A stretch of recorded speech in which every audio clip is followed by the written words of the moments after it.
probablemente el bombardeo más sangriento de la Guerra Civil Española y, en cambio, del que hemos tenido menos información. A nadie le interesó contar lo que sucedió en la carretera de la muerte, la que unía Málaga y Almería y por la que huyeron aterradas miles de personas después de la caída de Málaga. El miedo, el agotamiento, el hambre y las bombas acabaron con la vida de miles de personas, muchas más que en Guernica, que ha sido siempre el bombardeo del que más se ha hablado. En el siguiente reportaje van a escuchar a algunos de los supervivientes de aquel dramático episodio. Verán también las fotografías de la masacre tomadas por un médico canadiense que ayudó a los heridos y que se han convertido en el único testimonio gráfico de lo sucedido. Entre las imágenes que aparecen en el trabajo hay también unas especialmente significativas porque nunca se han visto en España. Se trata de un material rodado por las tropas italianas que fueron enviadas a Málaga. Se detuvo el camión. Yo salí y me paré en medio de la carretera. ¿De dónde venían? ¿A dónde iban? ¿Qué estaba ocurriendo? Me miraban tímidamente. No tenían fuerzas para seguir, pero temían detenerse. Decían que los fascistas venían tras ellos. Málaga. Sí, Málaga había caído.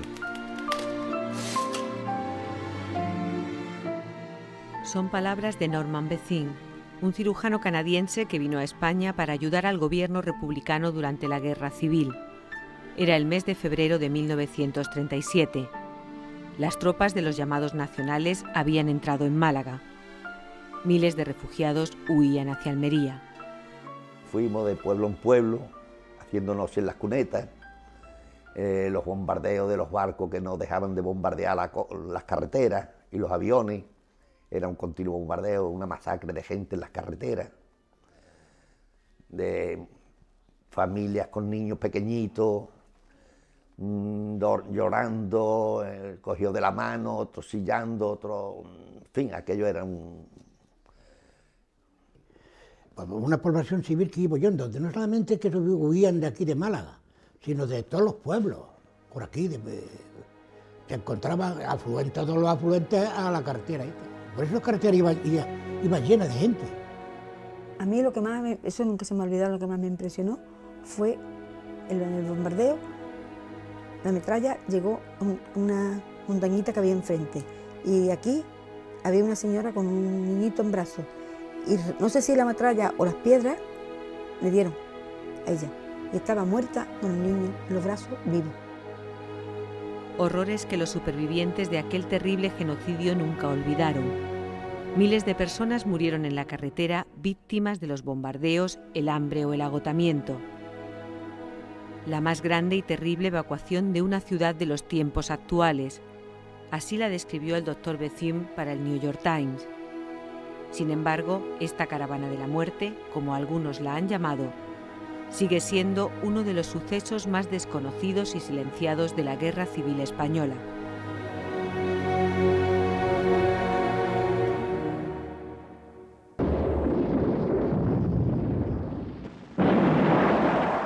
El 18 de julio de 1936 se produce el levantamiento militar contra la República.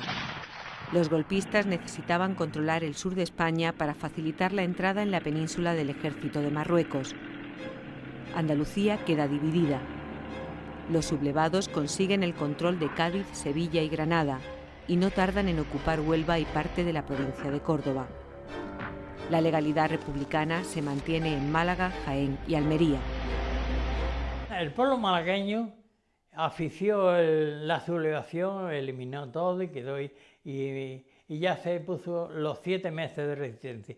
Bueno, pues durante los 7 meses de resistencia no hubo un día que no pasara que viniera la aviación aquí.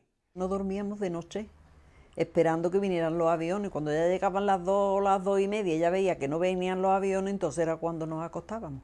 Pero por la mañana a las 9 ya los teníamos otra vez, que le decían el tío de los molletes, porque todas las mañanas venían a esa hora. Y de seguida que sentíamos las campanas, al refugio. Desde el inicio de la Guerra Civil, la represión en Andalucía es brutal en ambos bandos. Ya tendréis vuestro merecido, aunque os escondáis debajo de la tierra, porque de allí os sacaré. Continuad vuestras hazañas, porque más pronto o más tarde pagaréis por los crímenes cometidos. Queipo de Llano, general responsable del alzamiento en Andalucía, amenaza continuamente a los malagueños desde los micrófonos de Unión Radio Sevilla. La prensa de la época está al servicio de la guerra. En la hemeroteca municipal buscamos información sobre los días previos a la ocupación de Málaga.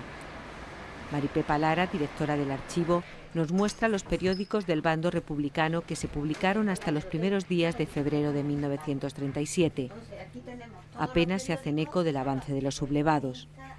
Mira, el Popular, este sí, que ya os digo que este es uno de los más importantes, el órgano del republicanismo malagueño.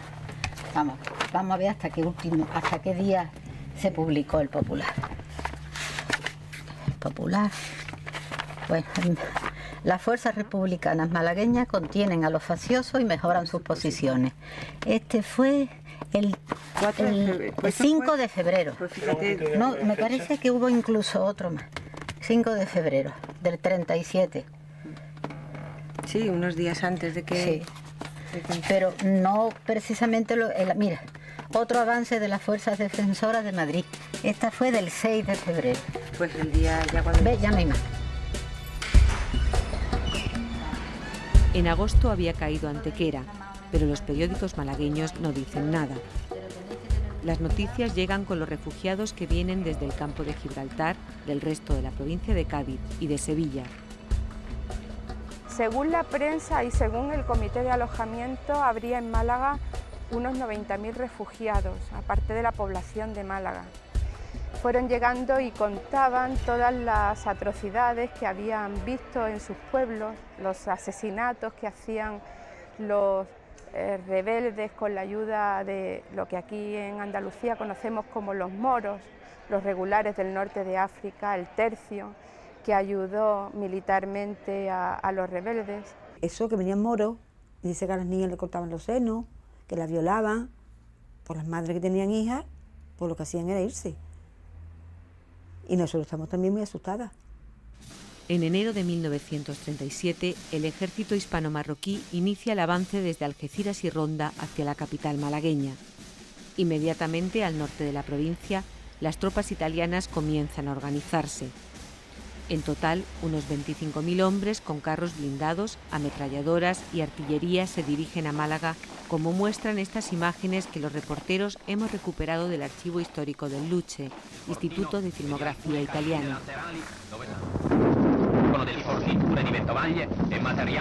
En Málaga la defensa estaba prácticamente desintegrada, desmoralizada y con ningunos medios, con grupos muy indisciplinados, ya que unos obedecían a una ideología, anarquistas, otros a otra, comunistas, socialistas, no se adecuaban a las consignas del comisario político y de las fuerzas militares de entonces. El domingo 7 de febrero la ocupación era ya una evidencia. Las tropas rebeldes cercaban la ciudad. Todos los días estuvimos sintiendo el bombardeo, todos los días, todo el día el domingo. Y nosotros, claro, asustados, pero con todo y con eso estrenamos nosotros el traje nuestro que no había hecho mi madre y los zapatitos y todo, porque era carnaval, el primer día de carnaval. Allí vivía un chico que era carabinero y vino corriendo y le dijo a su madre: mamá, que en la aduana han puesto un letrero de sálvese quien pueda, así que vámonos. Y arrastró con su madre, con 4 o 5 hermanas que eran, otro hermano que era un poco cojo también, y se fueron.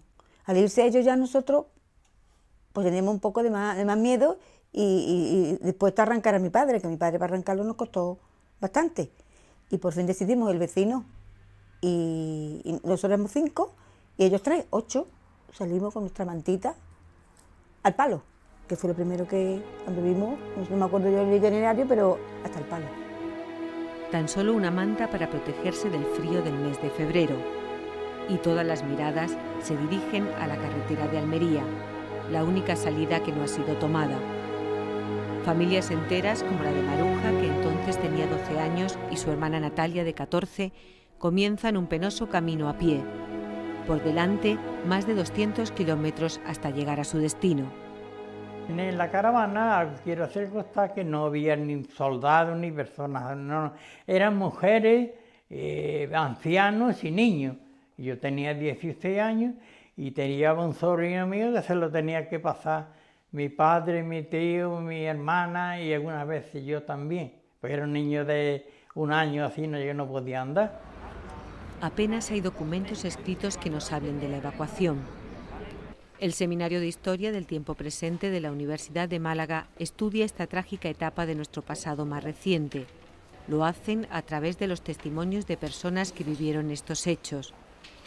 Desde hace 20 años, alumnos y profesores recuperan la historia oral. Esa historia cuenta que la evacuación no fue organizada. El mismo día 7 se reunieron de urgencia las autoridades militares y políticas de Málaga.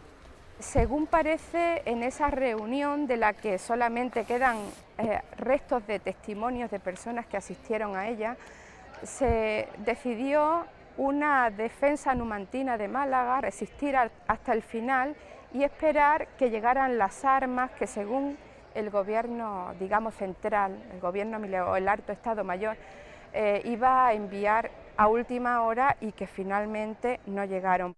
Y aquello era, pues eso cuando en la calle Lario, por ejemplo, la procesión, en Semana Santa, esa avalancha de gente, pues eso era. Así recuerda Natalia la salida de la ciudad. Por estas playas de la Araña, hoy convertidas en zona de recreo, pasaba la antigua carretera. Y gente con coche, otro con bicicleta, otro con camioneta, llena de ropa, llena de muebles, otro con el latillo detrás, que después tuvieron todo que tirarlo, porque por esos caminos no se puede imaginar lo que había allí. Allí había de todo, máquinas, sábanas, ajuares enteros, tirados en la carretera. Cada uno intentó salvar lo que pudo. El miedo era el único impulso que dirigía la caravana. Mi padre era de derecha y él no... La ideología, no, eso era más que nada miedo. Miedo. La gente tenía mucho miedo y se fue.